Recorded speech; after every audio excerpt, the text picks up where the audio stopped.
So hello and welcome to another webinar. My name is Steve, and today I'm delighted to have with me Chip and Jan Chipman from Salt Spring Island. And for those who've been looking at the information surrounding the fellowship, which is starting in 2017, you would have seen the information of Jan and Chip and the great work that they've been doing in life since hearing this understanding uncovered by Sydney Banks. But what I'm really excited about is that you get the opportunity now to hear from them firsthand, how they speak about their understanding. So I'm going to go straight to it and welcome Chip and Jan. Well, thanks so much. Thanks so much. It's a pleasure and an honor. So do you just want to explain to people a little bit, without reading your bio off, would you just want to kind of explain who you are and why we're here, huh? Yeah, why? Jan, why don't you go? I'm still trying to figure out why I'm here. Yeah, really. When you find out why we're here, you let us know. Well, Chip and I had the good fortune to meet Sydney Banks in 1975. I met Sid first and just was very, very lucky that when I heard him talk actually in his living room, and what he was talking about was just similar to what you would hear now in his recordings, just very deep spiritual truths. And at the time I was a searcher, and it wasn't helping because I was miserable. You know, we were having a really rough time in life and very unhappy.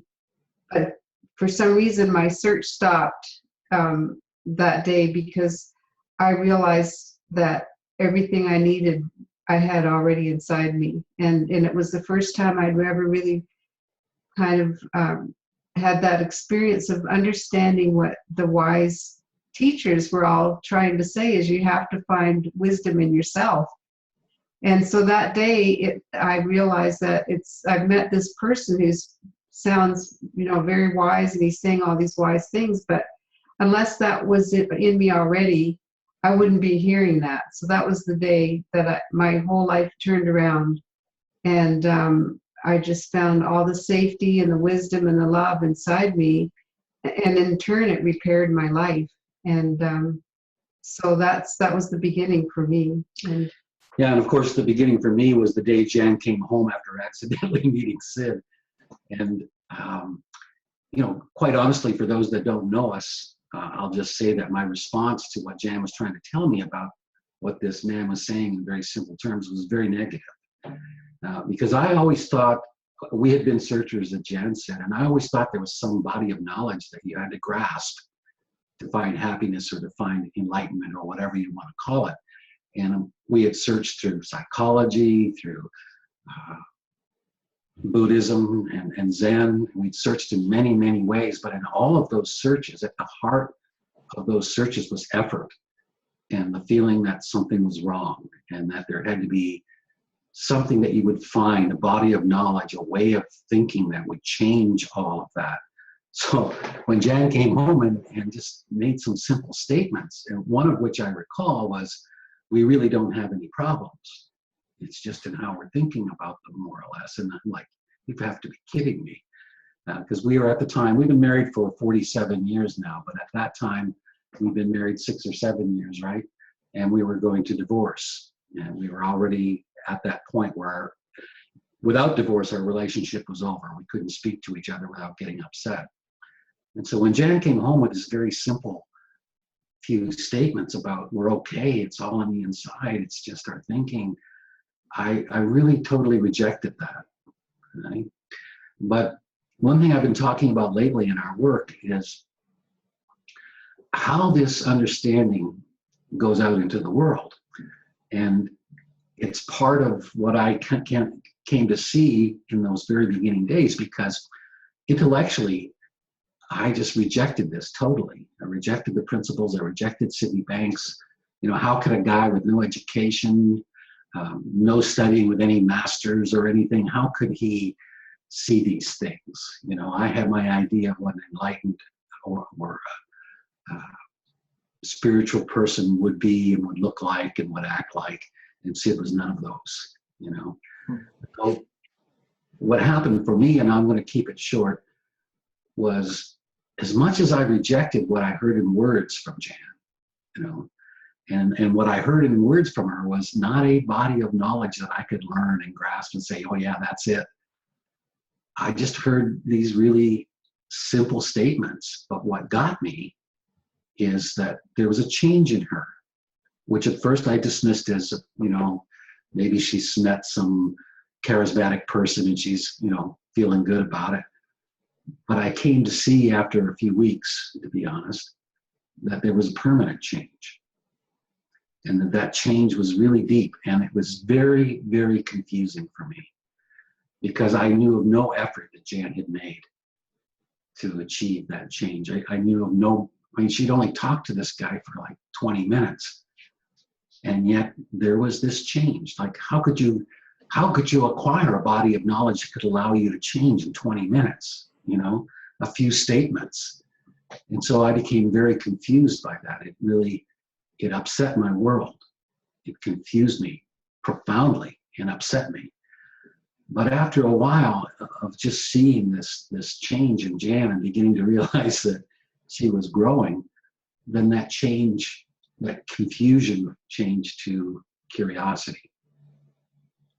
And with curiosity came hope. I mean, if you're curious, you must think there's something to be curious about. You know?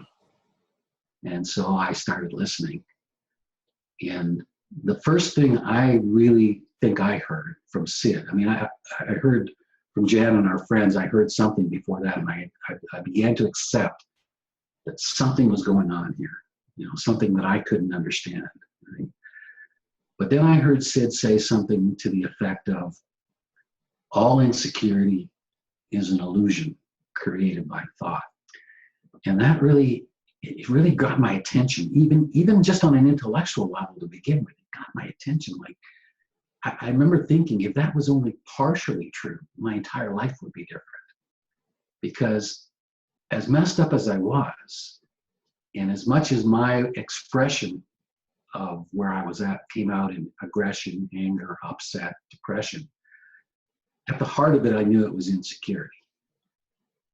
You know, I already knew that. I mean, when in my quiet moments by myself, I knew that I was profoundly insecure. Right? So when Sid said that, it really got my attention. And my first experience with it, quite honestly, was just intellectual. Just that, wow, what an interesting thought, you know. But eventually, I started to have experiences where I could see that was true.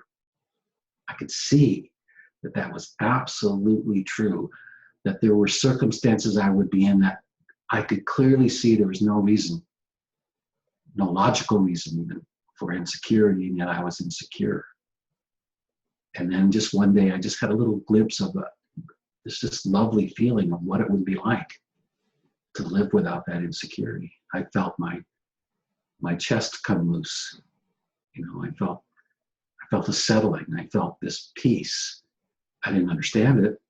I really didn't understand how you could get there without, again, some thought that would say, go this way or go that way. It just... Or a technique. Or a technique or a model. It just came. Yeah. So that's how we kind of got started with meeting Sydney Banks. Beautiful. And as you were speaking there, it reminded me of... because for those who haven't heard, was that I come from a psychotherapy background and had been in therapy for like 18, 20 years, even before I started that training. And so I had Mary Poppins bag of techniques and tools and things to make people well. And I prided myself on a therapist of being able to do that. So when Tony, my partner and business partner, came and started talking about these principles, I would attach it to something that I already knew. Well, that means this. And my first initial thought was, oh, not another fad from America. And Tony says, well, actually, it's not America, it's Canada. Well, it's the same as. I mean, that's where my level of thought was at that time. It's the same as. And I would and I, for some reason, I became fascinated with Sid because he's Scottish and so am I. But I didn't want to listen to him because I thought, no, if this is within me, let it tell me. Now, of course, I see the mind game that I was playing at that time. But long story short, I heard a couple of people speak, and then Tony had asked me to come over. Would I be interested in going to Canada? And he knew that I've always wanted to go to Canada, so that was a done deal in a way. And then he says, oh, but we're going to go to that school of Sydney Banks. Well, who's he again? That Scottish guy. All right. Yeah, but he's dead. Oh, okay. So, but there's Chip Chipman and Elsie Spittle taking, well, okay. So, and I tell the story that I kind of worked at it, but I didn't like the first day. I wouldn't have to go back the rest of the days. And I looked at, you go whale watching. There was the First Nations part of the island. You could hike, you could go on trails, you could do this. So I had my itinerary of things that I was doing while he went to the school. So I went the first meet and greet evening, and I'd laughed so much that my jaws were so sore. It was like more, if I have to put up with this for 4 days, this is all this laughter. And that kind of really got me like, oh my goodness, I've kind of forgot how to laugh. That's what it kind of reminded me. So I was curious then. So then the next day we came, and I've got my mindset as, well, that was just the lovely people. Of course you're going to feel that way. And I still don't know to this day, but there was something that, Chip, that you and Elsie were speaking about. And all I remember was that I went to look down, but as I looked down, it's as if something, I kind of say it's like a love bomb went off inside of me. And I heard you so differently in that moment. And as I looked up, you started saying, well, let's have a little bit of a break. And my legs started walking towards the stage. And I didn't know which one I was going to speak to, but I think someone started speaking to you. So it was Elsie. And I went to say to her, I missed a part. Can you tell me something? That's what I thought. But what I says to her was, Elsie, I haven't got a clue what you two were speaking about, but I've just come home. I remember I didn't look. It said, I wouldn't listen to anybody. I wanted to hear it myself. And all Elsie said was, well, that's lovely, my dear. That's all she said. But as I turned round, then again, I saw everybody differently. And I've gone on to understand from that what I was seeing was what's classified or said as the true nature. I had gone beyond my personal thinking of the identity of, well, I'm going to do this, I have to do that, I have to be this. And I was just in that moment. And that was my needle of what Sid, I believe, was pointing us to. The year after, Tony and I went back, as you guys know, to spend fellowship with Chip, Jan, and with Elsie. And what I really learned from that was more that when we hear something, the ability to learn and relearn and learn and deepen that understanding. Because what I saw was that I wasn't looking through the needle from my human identity. It was from the true nature looking out. And that's how everything looked differently. It was a glimpse, but it felt, the word home that I've gone on to see, like, well, Elsie talks about home, Sid mentioned home, and it was like that even more so up against my, well, psychology would say this, psychology would say that. I had no pre-identity of what the principles would look like. And yet, here was me sat there, completely feeling peace like I'd never felt before. So when you were saying that, Chip, that's what had really come, was like, when we came back from Canada and we'd met up with a friend that I knew 20 years ago, and life's journey we hadn't seen. And one of the first things she says was, you're so calm now. I remember knowing you that you were such a worrier. Now, when she said it to me, I was like, who? I was. She said, you worried all the time. And I was like, no, I couldn't see that part. When I sat and thought about it, of course, the power of thought, I could bring it into then, but I just couldn't identify with it. And that was the beauty that I began to see, was that really when we're talking about mind, thought, and consciousness, when we had come back I'd say just before we had a quick chat before we went live here was that, Chip, you had said one of the first thing was that, there's no body of knowledge to learn on this fellowship. And I remember thinking horrible thoughts like, well, I've just come all the way over from the UK and I might have to leave right now. Do you think you'll ask me to leave, or should I just leave on? So I just sat there thinking, what's going on? And it disturbed me a little bit, because I remember thinking, well, isn't that what it's about, that we have to learn something if we want to sit and talk to people? And that's what my old identity was. The having to learn, the having to be. And of course, that in all its innocence was not where I saw my awakening come from, because I didn't hear what you and Elsie had said, but yet this profound experience happened regardless.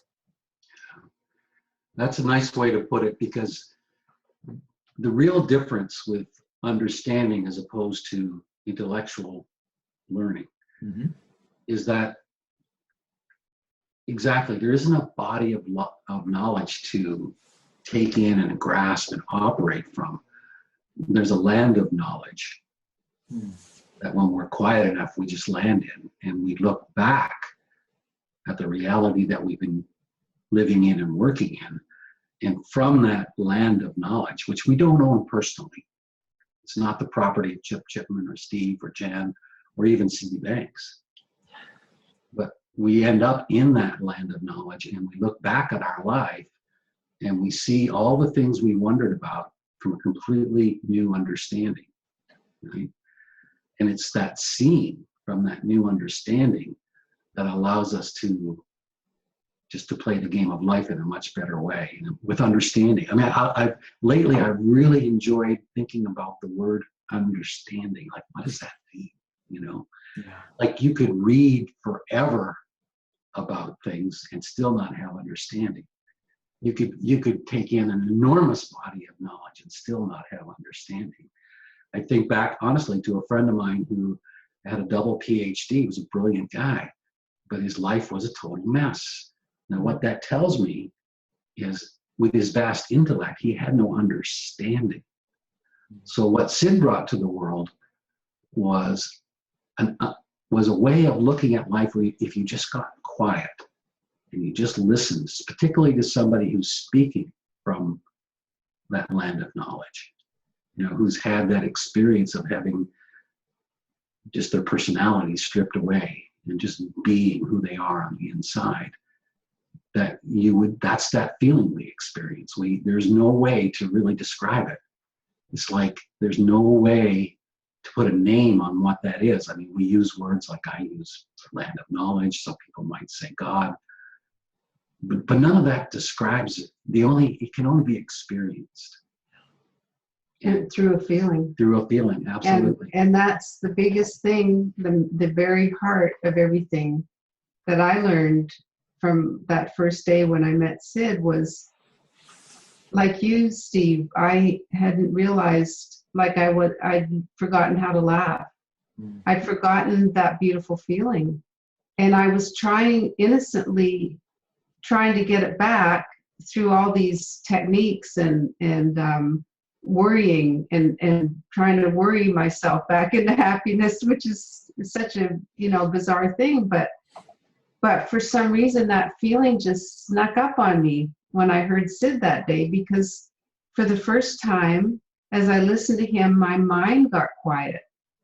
And to this day, I still remember Sid talking over and over about the importance of a quiet mind. And the more I gravitate towards that, it's not quiet all the time, but the more I gravitate towards it and nurture that, I listen to Sid, and in the morning I read something of Sid's to nurture that for myself, that quiet mind. And I find that it's an automatic thing. When your mind is quiet, truly quiet, you get a beautiful feeling. And whether it's peaceful or whether it's joy, it's beautiful. And to me, that is the heart of the whole thing. That's all I have to offer to the world. I don't have to offer any description of the principles or techniques. It's just what I have in my heart, and that beautiful feeling is my way of sharing the principles. And that's the way Sid shared them. Yeah. He would talk about it, but it was the feeling that was in him and around him when he was here that really showed us, like, that was like the guidepost for us. And you know, I really know that to be true, Jan, because as you know, the first time we came to the school, and then we found out that there was the Innate Health Conference in London and you were coming over to speak at it. And we had come up with the idea, could you maybe go in to speak at Tony was the manager of working for the homeless charity at that time. And you stayed with us for 5 days. And people were like, well, that must be great, talking about Sid and the principles all the time. And I said, you know, we hardly ever. I says, a couple of times I'd say something, they'd say, oh, Sid would say that, or Sid would say this, would you say that? I says, then it was the odd time we would say it. I says, but we just lived life. So when you were saying that, that reminded me of that it's not just something that you guys are saying, it's your truth that you're living by. You're living life as you're uncovering it via the principles. And that's, for me, what makes my heart sing. And I wanted you guys to be part of this, because I truly see that each time that I speak to you guys, that the simplicity and the ease that you speak with, and I know from being around you, you just automatically fall into your feeling.